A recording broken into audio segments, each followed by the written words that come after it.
Salut tout le monde, comment ça va? J'espère que vous allez bien, que tout se passe bien pour vous. Aujourd'hui, je vous retrouve pour une nouvelle vidéo. Je suis à la maison avec mes petits loups. Aujourd'hui, c'est mercredi.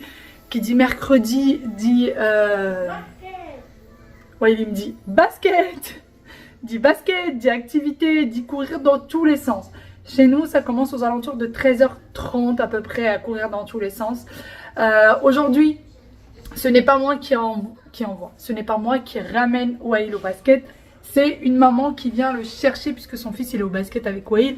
Et ils sont aussi dans la même classe et ils se connaissent depuis la moyenne... Non, pas la moyenne section, la petite. Oui, il me dit, bah la petite section. Hein. Ouais, c'est vrai. En fait, c'est ça qui est bien dans cette école, c'est que les enfants, pour la plupart, se connaissent depuis tout petit, tout petit. Et ça, c'est vraiment cool. En gros, c'est une espèce de grande famille. C'est un peu ça. Donc voilà. Ouais, il est déjà prêt, déjà habillé, etc. Et puis, petite Yaya, elle reste un petit peu avec maman, puisque elle a gymnastique rythmique un peu plus tard, vers 16h30. Donc elle, c'est un peu tard même, je trouve. J'aurais préféré qu'elle l'ait un peu plus tôt et comme ça... oui. Et comme ça, au moins, on serait rentré assez tôt à la maison, mais non. Chez nous, le programme, c'est on se lève le matin, on fait les devoirs pour le lendemain, ensuite déjeuner, ensuite préparation pour la première activité, ensuite préparation pour la deuxième activité. Entre-temps, maman, il faut qu'elle fasse le dîner du soir. C'est la course, n'est-ce pas? Et si vous entendez du bruit à côté de moi, c'est parce que le robot aspirateur est en train de faire son travail. Et d'ailleurs, vous étiez quelques-unes à me poser des questions sur le robot aspi. Il est en promo en ce moment. Vous allez pouvoir le trouver en promotion sur Amazon et vous allez pouvoir le trouver en promotion également chez Boulanger. Alors moi, je l'ai reçu en collaboration et ça fait déjà maintenant... Combien de temps que je l'ai reçu? Je l'ai reçu bien avant d'aller au Maroc la première fois. Ça doit faire peut-être 2 mois maintenant que je l'ai à la maison. Je le démarre tous les jours. Tous les jours, il va faire un peu son travail. Franchement, il est topissime. Pour un robot aspirateur, il est génial. Il nettoie vraiment partout. Et alors, il nettoie tous les jours. Et tous les jours, le bac à poussière, il est rempli. C'est incroyable. Pas rempli à 100%. Mais il y a quand même de la poussière. Donc, je me dis, c'est bizarre. Je n'ouvre quasiment pas les fenêtres à part pour aérer un peu. Merci, ouais. Et j'ouvre, voilà, c'est pas l'été quoi, il n'y a pas beaucoup de poussière normalement qui rentre, donc je comprends pas. Et ce qui est bien, c'est qu'il est assez compact, donc il passe un petit peu partout. Il nettoie sous le canapé, il nettoie sous les meubles, il passe derrière le canapé, en dessous, enfin dans tous les recoins. Donc ça, c'est vraiment cool. Et en plus de ça, j'ai fait faire la cartographie du bas. Il faut que je fasse la cartographie du haut, parce qu'il peut faire plusieurs cartes. Et du coup, bah, pour le haut, il suffit juste que je le porte, que je l'emmène en haut des escaliers et je le laisse tourner. Et il ne tombe pas des escaliers. Donc ça, c'est vraiment cool aussi. J'ai attendu quand même de bien le tester, parce que bah, ça coûte quand même un certain prix. De bien le tester pour être sûr de moi et pour vous dire vraiment ce que j'en pense. J'en suis convaincue à 1000%. Vraiment à 1000%.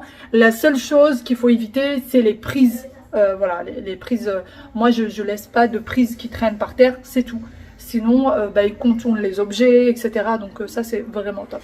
Je vous montre à quoi il ressemble. Voici du coup le robot aspirateur L10 Prime de chez Dream. C'est un aspirateur assez compact avec sa vidange d'eau. Par contre, il n'y a pas de vidange de poussière. Sur le robot, vous avez 3 boutons. Un pour le démarrer, un pour le renvoyer à son socle et un autre pour faire une zone précise. Voici où se trouve le bac à poussière. Donc comme je vous le disais, il n'y a pas de vidange exprès pour la poussière, mais je trouve que le bac, vraiment, il est de taille très correcte. Pour ma part, je le vide une fois tous les 2-3 passages. Pour ce qui est de la serpillière, il est doté de 2 mops, donc comme celle-ci, très facile à mettre en place et très facile à retirer. D'ailleurs, le lavage des mops se fait automatiquement et le séchage également. Ça évite bien évidemment les mauvaises odeurs et la prolifération des bactéries. Les bacs d'eau, vous en avez 2, celui-ci pour l'eau sale, donc c'est celui qu'il va falloir vider à chaque fois et nettoyer, et celui pour l'eau propre. Pour ce qui est de la contenance, ils font 2,7 litres, donc c'est vraiment extrêmement correct. Une fois que vous avez rempli celui pour l'eau propre, vous venez le remettre à sa place tout simplement. Lorsque le robot détecte un tapis, eh bien les serpillères vont se surélever de 7 mm pour ne pas mouiller le tapis. Et la puissance de l'aspiration va augmenter automatiquement pour nettoyer le tapis. Donc on sait qu'un nettoyage de tapis plus de puissance que le parquet. D'ailleurs ce jour-là j'ai mis aussi du ketchup au sol pour vous montrer un petit peu le nettoyage et surtout vous montrer les serpillères une fois qu'ils sont sales. D'ailleurs dans la vie réelle il n'y a jamais autant de ketchup normalement au sol. Là j'en ai vraiment mis beaucoup. Donc voici avant qu'ils partent au lavage, je voulais absolument vous montrer ce que ça donne au niveau des serpillères. Donc voici une fois qu'ils sont sales et une fois le lavage fait, voilà ce que ça donne. Donc je vais passer ma main pour vous montrer vraiment à quel point est-ce que c'est propre, il n'y a aucune trace sur ma main. Voici également le bac à poussière. Donc une fois qu'il est passé, pour moi je le passe une fois par jour. C'est vraiment devenu un rituel à la maison. Et voilà ce qu'il peut aspirer une fois par jour. Le robot est doté de la Wi-Fi et vous avez une cartographie possible sur une application. Vous pouvez avoir plusieurs cartes, vous pouvez avoir les cartes en 2D, en 3D et vous pouvez faire pas mal de programmation. Lorsque le robot passe la serpillière, eh bien, il ne gorge pas le sol d'eau. Vous voyez, c'est quasiment sec une fois qu'il est passé et pourtant, il nettoie vraiment très bien. Vraiment dans l'eau sale que vous avez vue alors qu'il a nettoyé tout le bas de ma maison. C'est vraiment juste le ketchup que j'ai mis étant donné que je le passe une fois par jour. Vous pouvez programmer sur l'application de façon à ce qu'il passe tous les jours à la même heure ou alors choisir des jours précis. Pour ce qui est du bac d'eau sale, je le nettoie à chaque passage. Essayez de vous détailler du coup le robot aspirateur vraiment au max du max. Vous montrer toutes les petites choses à savoir pour les personnes qui sont vraiment intéressées. Pour celles qui me diraient, est-ce que vraiment c'est utile dans la vie quotidienne? Moi, je le passe tous les jours. Et maintenant, je ne passe quasiment plus du tout le balai aspirateur sur le bas de la maison. Pour être sincère avec vous, je le passe là-haut parce que c'est vrai que je ne monte pas toujours le robot. En fait, pendant que le robot est en train de faire son travail en bas, je passe le balai en haut. Mais sinon, en bas, maintenant, je fais ça peut-être une fois par semaine, une fois tous les 15 jours. Le balai aspirateur sur les recoins dans lesquels il ne va pas, en fait, le robot, par exemple.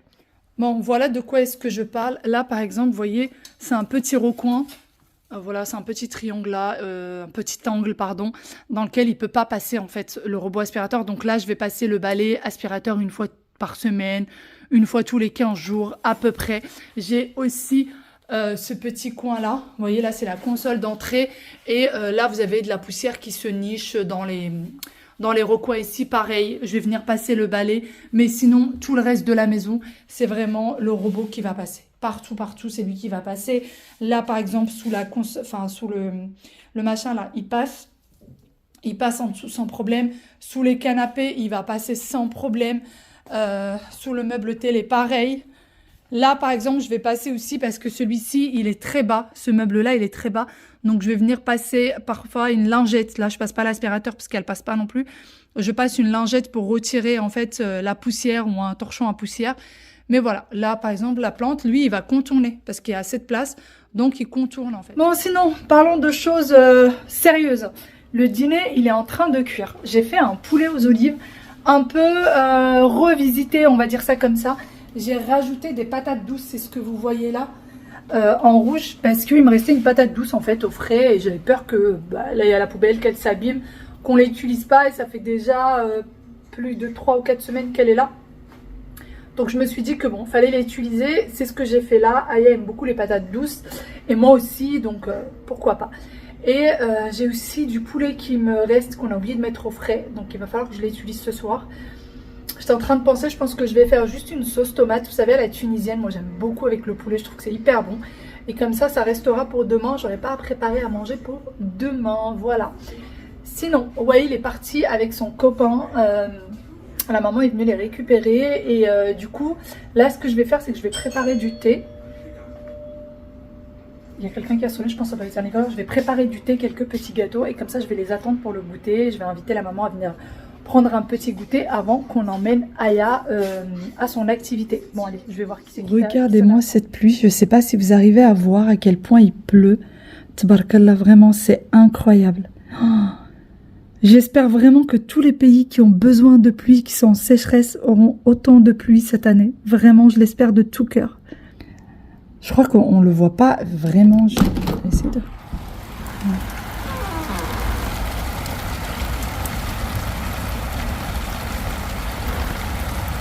J'ai une petite envie soudaine là de faire ces petits pains. C'est des petits pains de bottes marocains. Donc c'est la recette du Thermomix. Alors, faut savoir que vous n'êtes pas du tout obligé d'avoir le Thermomix pour la réaliser. C'est une recette que vous pouvez faire dans votre pétrin, hein, tout simplement. Donc moi, j'ai le Thermomix, je la fais avec parce que ça me facilite la vie. Et je vais vous donner tous les ingrédients exacts qu'il faut. Donc, il faut 320 g d'eau, il faut 5 g de levure boulangère sèche, 250 g de farine, 250 g de semoule, c'est de la semoule fine tout simplement, et 5 g de sel. Donc voilà, je l'ai déjà faite à plusieurs reprises, je la fais surtout pendant le ramadan. En général, je fais des petits pains farcis qu'on accompagne avec le harira et tout. Là, on va faire des petits sandwichs. Donc là, je vais faire les pains. Je vais faire aussi la farce à part. Donc, je vous montrerai ce que je vais faire aussi dans la farce. Et vous pouvez les faire comme sandwich. Il faut savoir aussi que c'est une recette que je fais quand je suis en panne de pain. Si jamais on a oublié d'acheter le pain, si jamais il est tard pour aller en acheter ou quoi que ce soit, eh bien, je viens faire cette recette parce que en une petite heure, c'est bon, c'est fait. Vous avez votre pain. Donc, si jamais vous êtes un jour en panne de pain, si un dimanche, la boulangerie est fermée, je ne sais pas, vous pouvez la réaliser, elle est très facile à faire. Encore une fois, vous n'êtes absolument pas obligé d'avoir le Thermomix et ça peut juste être des petits sandwichs du soir. Vous ne savez pas quoi faire à manger, vous faites ces petits sandwichs, très rapides, très faciles à faire, c'est parti. Je commence du coup à mettre les ingrédients et je vais commencer par mettre l'eau. Et donc j'ai besoin de 380 g d'eau avec lesquelles je vais rajouter de la levure sèche.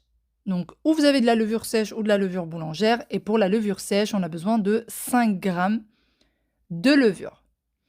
Ensuite, il a bien mélangé la levure avec l'eau. Et par la suite, j'ai rajouté la farine. Donc, 250 g de farine et 250 g de semoule fine. Moi, c'est de la semoule fine toute simple.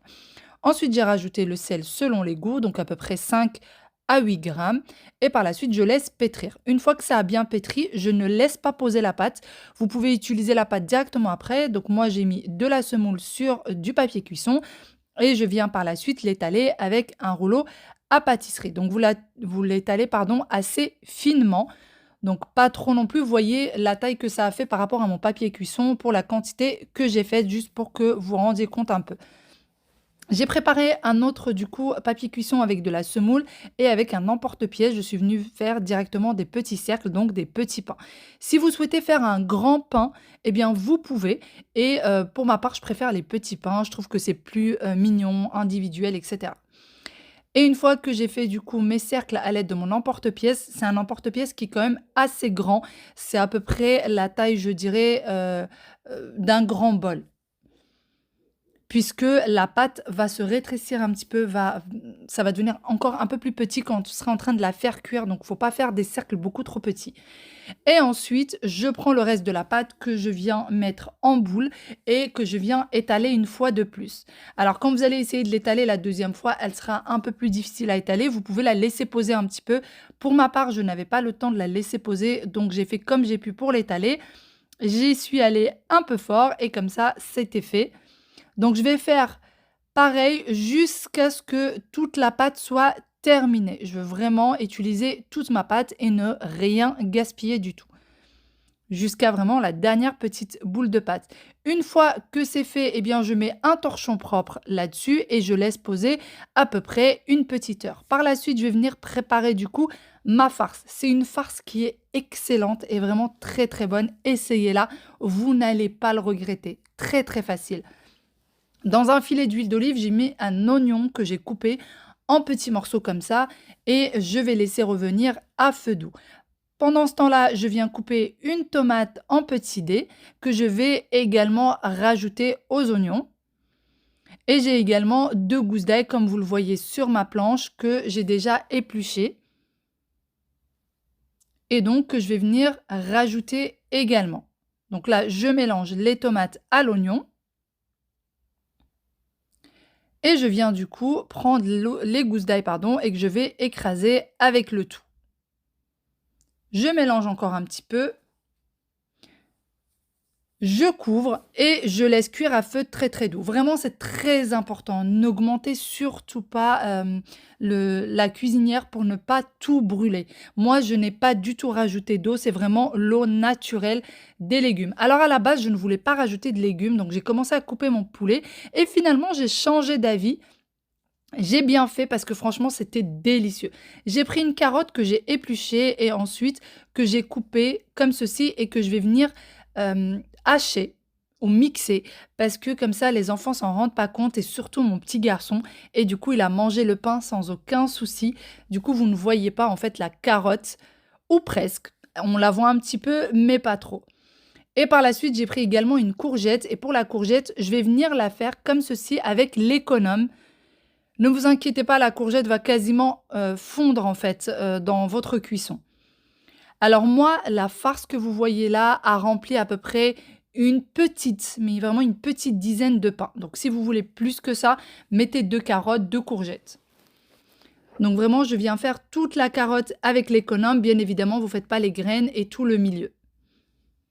Ensuite, je vais venir mélanger le tout et je laisse encore une fois cuire à feu extrêmement doux. Vous voyez, ma cuisinière, elle laisse seulement sur 2. Elle peut aller jusqu'à 9, mais je la laisse que sur 2 et tout va rester cuire vraiment très très doucement. Et à la fin, j'aurai même une espèce de petite sauce délicieuse des légumes. Encore une fois, je n'ai pas du tout rajouté d'eau. Par la suite, pour ce qui est des épices, j'ai mis poivre, curcuma, gingembre et du sel. Si vous le souhaitez, vous pouvez rajouter un cube de bouillon.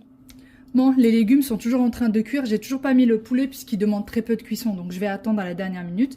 Là, j'ai sorti une poêle pour faire cuire le pain. Donc, vous n'avez pas besoin de four. Juste à la poêle, ça suffit largement. Le pain, alors regardez, ça n'a pas plus gonflé que ça. Ça a à peine gonflé par rapport à tout à l'heure. C'est exactement ce qu'il faut. Il ne faut pas non plus attendre que ça augmente beaucoup de volume. Vous voyez, c'est quasiment comme quand je les ai laissés. Donc là, je vais attendre que la poêle soit bien chaude avant. Et ensuite, on va commencer la cuisson. Donc, il faut vraiment que votre poêle soit bien chaude. Et une fois qu'elle est bien chaude, vous la mettez à température moyenne avant de commencer la cuisson. Donc, c'est parti. Je commence du coup ma cuisson et ça c'est vraiment la seule étape qui prend un petit peu de temps. Si jamais vous avez les grandes plaques, faites-le. Moi j'ai une énorme plaque sur laquelle j'aurais pu faire tout cuire, sauf qu'elle est tout au fond de mon garage et je vous avoue que j'avais la flemme d'aller la chercher. Mais sinon faites-le, ça prend beaucoup moins de temps. C'est vraiment la seule étape qui va prendre un peu de temps, c'est la cuisson des bot-bot. J'aurais pu prendre 2 poêles éventuellement, mais c'est vrai que j'y ai pas pensé. Pendant qu'ils sont en train de cuire, j'ai rajouté le poulet. Faut savoir que les légumes, je les ai laissés cuire à peu près au moins 3/4 d'heure ensemble pour vraiment que ça puisse bien cuire puisque le poulet au final n'a pas besoin d'énormément de cuisson.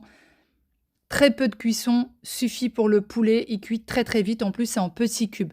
Donc le poulet, une fois que je l'ai rajouté, j'ai laissé une demi-heure de plus, toujours à feu très doux. Pour ce qui est des petits pains, il faut les retourner autant que possible, vraiment autant que possible. Vous avez des côtés qui vont rester un petit peu blancs. N'attendez pas à ce que tout le petit pain devienne marronné. Ça ne sera pas le cas. Il faut l'enlever une fois que le centre est bien marron, qui est assez cuit. Le pain, ça veut dire qu'il est cuit. Vous voyez comment est-ce qu'il est là au-dessus? Il faut que ce soit juste comme ça. C'est sur les côtés, ce n'est pas marron, c'est tout à fait normal. Ensuite, je vais retirer la semoule qui reste sur la poêle. Il faut absolument la retirer, sinon ça brûle et ça va sentir un petit peu le brûlé dans toute votre cuisine. Et ainsi de suite jusqu'à finir toute la quantité des bot-bot que j'ai à faire cuire. Et encore une fois, les retourner autant que possible en fait. Vraiment, il faut les retourner tout le temps pour avoir une cuisson bien homogène. Voici à quoi est-ce que ça ressemble une fois que c'est cuit. Donc ensuite, j'ai tout simplement ouvert. Vous allez voir qu'à l'intérieur, vous avez quasiment pas de mie et c'est extrêmement bon. Et je viens tout simplement les remplir avec la farce. Essayez cette petite recette, vous n'allez pas le regretter. Vraiment, c'est très bon. Bon, voilà ces petits pains, ce que ça donne. Un vrai délice, vraiment. Essayez, vous allez voir. C'est super bon, ça prend pas beaucoup de temps, c'est délicieux et c'est facile. C'est très rapide à faire, très bon. Donc n'hésitez pas, moi j'en ai déjà dévoré un. Pour être sincère avec vous, j'ai pas pu résister, surtout que j'ai pas déjeuné aujourd'hui. Donc j'en ai déjà mangé un. Voilà. Voilà, ma petite panière de pain. Il faut savoir qu'il me reste encore un peu de farce, pas beaucoup. Et j'ai encore plein de pain là. Et il m'en reste encore 2 qui sont en train de cuire. Et j'en ai mangé un. Bon, voilà ceux qui sont encore en cuisson. Les derniers petits pains qui sont en train de cuire. Sur ce, ben moi je vais vous laisser ici, hein, sur cette cuisson, je vais vous laisser ici. Et puis je vous dis à demain pour une nouvelle vidéo. Bye bye.